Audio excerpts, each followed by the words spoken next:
membacakan surat Al-Baqarah. Artinya menurut Nabi SAW, rumah yang tidak dibacakan Al-Quran seperti kuburan. Rumah yang tidak dibaca Quran seperti kuburan. Supaya rumah itu tidak seperti kuburan, bacai Al-Quran di dalamnya. Artinya menurut Nabi SAW, kuburan itu tempat baca Quran atau tidak? Oh, iya. Paham ya? Bukan.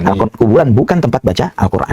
Maka silahkan baca. Seberapa sering Nabi SAW ziarah kubur? Sangat sering. Anjurannya banyak dan itu sunnah. Ya, itu sunnah. Karena seringkali ketika kita menjelaskan hal yang seperti nanti ada dipelintir informasi. Oh, ini mengharamkan dan begini. Ziarah kubur sunnah, diperintahkan. Artinya sunnah itu apa? Dikerjakan berpahala, ditinggalkan tidak mengapa. Ya, menurut istilah para fuqaha, para ulama usul fiqh. Nah, ziarah kubur sunnah. Namun silahkan Anda lihat semua hadis Nabi SAW tentang ziarah kubur. Kapan beliau sekali saja ketika ziarah kubur, entah itu ke kubur syuhada Uhud misalnya, atau ke Baqi, ya, atau ke yang lainnya, beliau SAW membaca salah satu ayat atau surat dalam Al-Quran. Tidak pernah terjadi. Beliau SAW tidak membaca Al-Fatihah, beliau SAW tidak membaca Al-Ikhlas, Al-Falaq, An-Nas, beliau SAW tidak membaca surat-surat yang lainnya. Wallahu a'lam bishawab. Contohnya Wa indari jilahi bi khatimatil Baqarah, dan kemudian disanding kedua kakinya, di sisi kedua kakinya, membacakan akhir dari surat Al-Baqarah fi qabri, ini di kuburan. Kalau dari kalangan para ustadz salafi yang paling sunnah, paling mengikuti Rasulullah Shallallahu Alaihi Wasallam, kok menyatakan tidak ada riwayat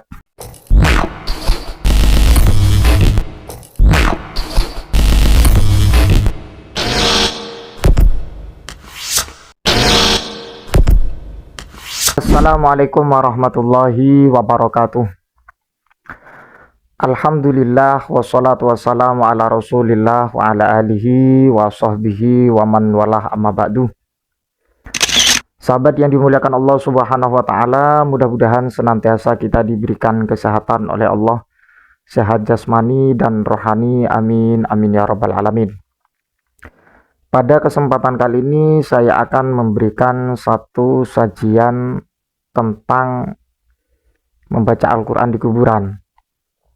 Karena tak jarang kita dengar dari kalangan yang berfaham salafi, memang sangat begitu tidak terima atau tidak sepakat jika membaca ayat Al-Quran di kuburan itu dianggap legal. Dari kalangan para ustadz salafi memang tidak sepakat atau tidak ittifaq sama sekali, karena hal itu tidak dituntun atau Nabi Muhammad tidak memberikan contoh hal yang seperti itu.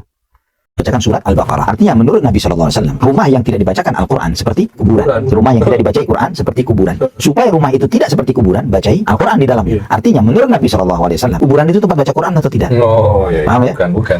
Kuburan bukan tempat baca Al-Quran.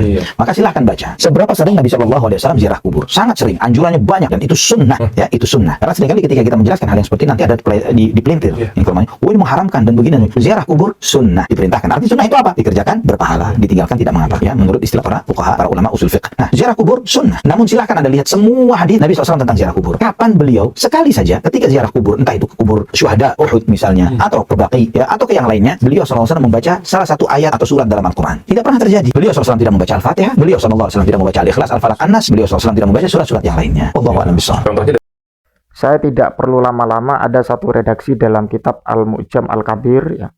Karena kita membahas tentang hadis, kalau kita berbicara tentang persoalan yang bernuansa kajian kita fikih, saya rasa untuk persoalan membaca Al-Quran itu banyak redaksinya. Tapi untuk mengikuti alur dari kalangan Ustadz Salafi yang memang seringkali memprioritaskan tentang kajian sunnah atau kajian hadis, maka saya juga akan menampilkan beberapa redaksi yang disampaikan oleh Al-Imam At-Tabrani dalam kitab Al-Mu'jam Al-Kabir. Dalam kitab Al-Mu'jam Al-Kabir redaksinya seperti ini. Haddatsana Abu Syu'aib Al-Harrani, haddatsana Yahya ibnu Abdillah Al-Babluti, haddatsana Ayyub ibnu Nahik, qala sami'tu Ata'a ibna Abi Rabah yaqul sami'tu ibnu ibna Umar yaqul sami'tu Nabiy sallallahu alaihi wasallam.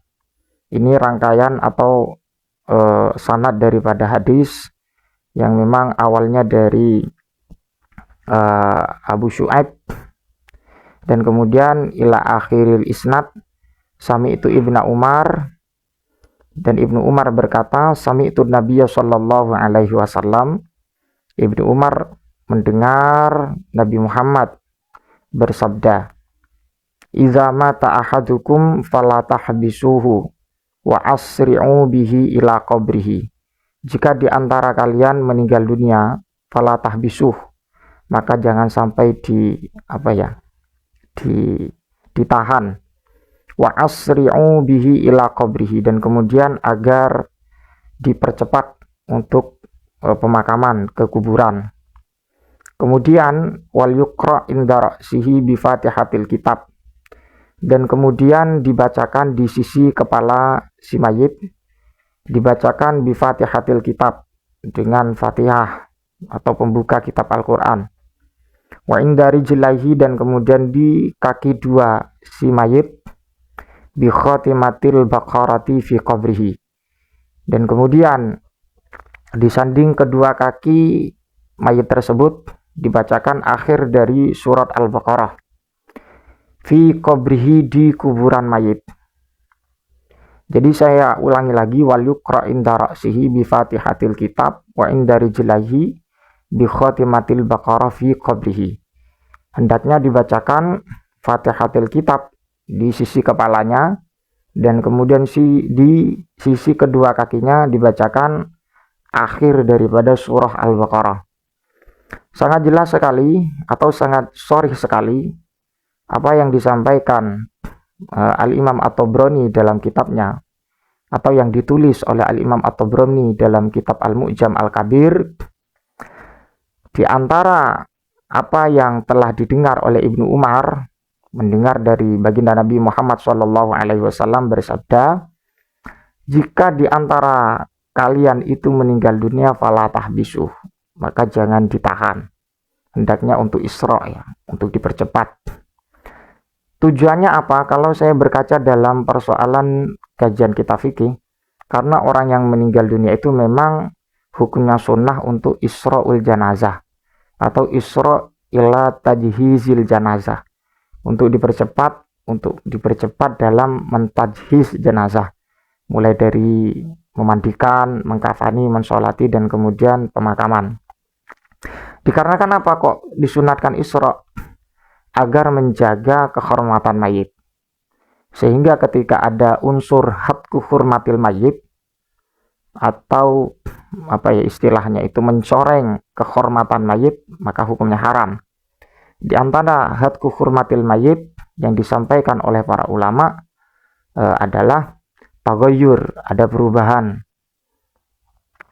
Dan kemudian setelah isra, kemudian setelah dipercepat di dalam untuk mentajhiz mayit, maka wal yuqra inda ra'sihi bi Fatihatil kitab.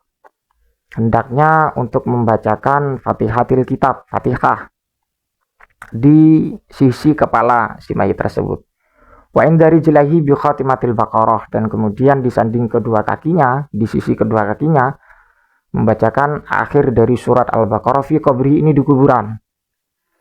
Kalau dari kalangan para ustadz salafi yang paling sunnah, paling mengikuti Rasulullah Shallallahu Alaihi Wasallam, kok menyatakan tidak ada riwayat ataupun tidak ada penjelasan dari baginda Nabi Muhammad Shallallahu Alaihi Wasallam, kiranya mungkin bisa membuka dalam kitab Al-Mu'jam Al-Kabir karya dari Al-Imam At-Tabrani.